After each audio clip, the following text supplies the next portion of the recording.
Namhlanje bazalwane sidibane kuvuka udle wethu wanamhlanje sikhuluma ke phasi kwesihloko lesithi ungabakhulumisi labafile.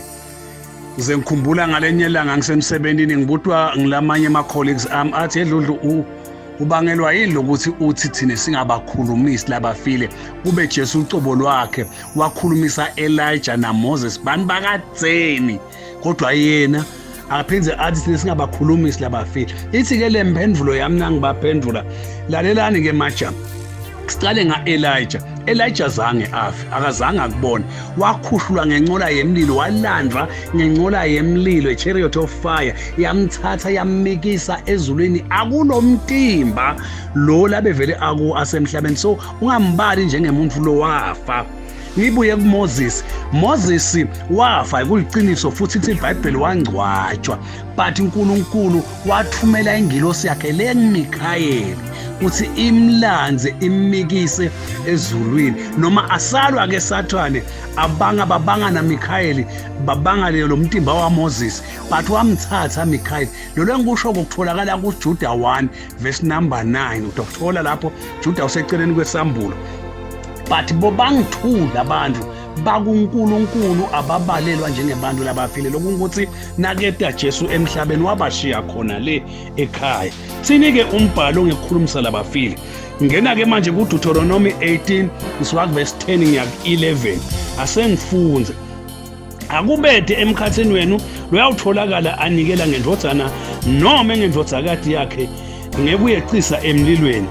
Akubethe nalobhulako noma lo sangoma noma lo kumshata igameko angenele buthi noma alumbe noma wemimoya lemibi noma lo phengulako noma lokhulumisa labafile. Wonke umuntu lo wenda letinto usinengiso kusimakathe.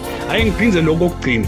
Wonke lo wenda leti tinto leti usinengiso kusimakathe. Lenye colleague yangibuta ithi kwendiwa yini lokuthi uhlale wena uthi singabakhulumisi labafile kani Sawule inkosi yaka-Israyeli yabekwa uNkulunkulu egameni likaJesu. Lathi Davide ungumgcotshwa waNkulunkulu.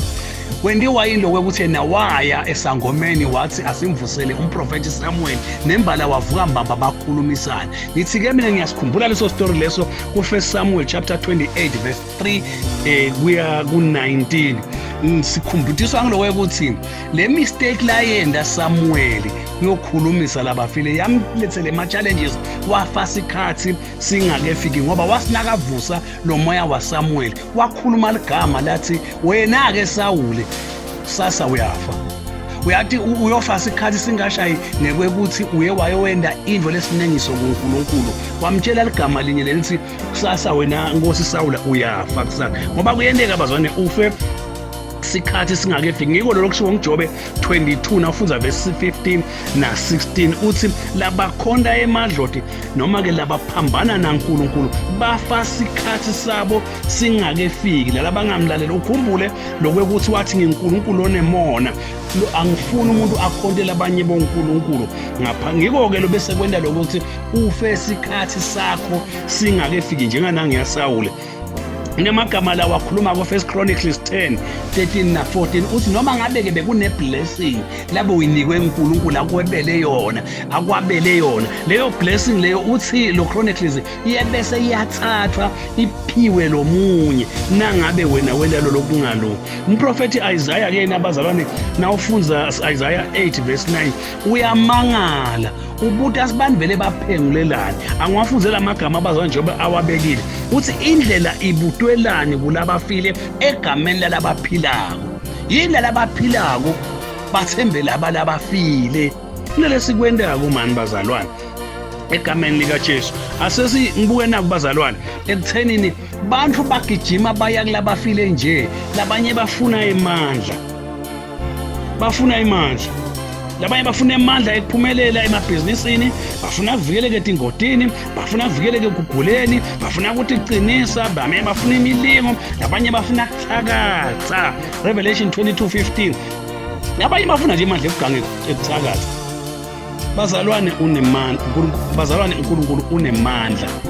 uNkulunkulu unemandla bazalwane, unemandla futhi etikwa lemimoya lesilandzelako thina, unemandla uNkulunkulu etikwe emadloti. Ngithatha indzaba le-Exodus 17, Exodus 7 verse 11 na 12. La Exodus 7 kuvela lokwekuthi Faro wawethemba kangakanani emadloti netanosi netinyanga takhe, waze wajika induku yakhe phasi aqabanga ukuthi unemandla kanilutho.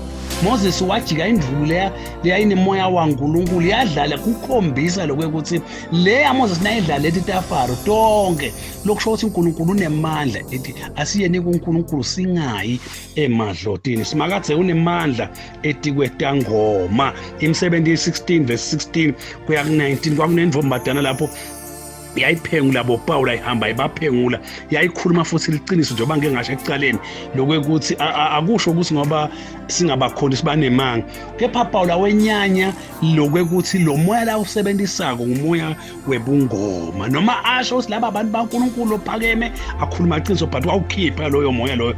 Impela nesimakathe bazalwane akabhicwa nemadimoni. So njalo 1 Corinthians chapter 10 kusuka ku verse 20 kuya ku 22 akabhicwa uNkulunkulu. Namagama la washoko uthi ningawahlabeli emadloti, ningadli ngisho lokuhlatshelwe labaphasi. Awukwazi wayibeka Pawula lenzaba madoda, ningakudli lokuhlatshelwe labaphasi.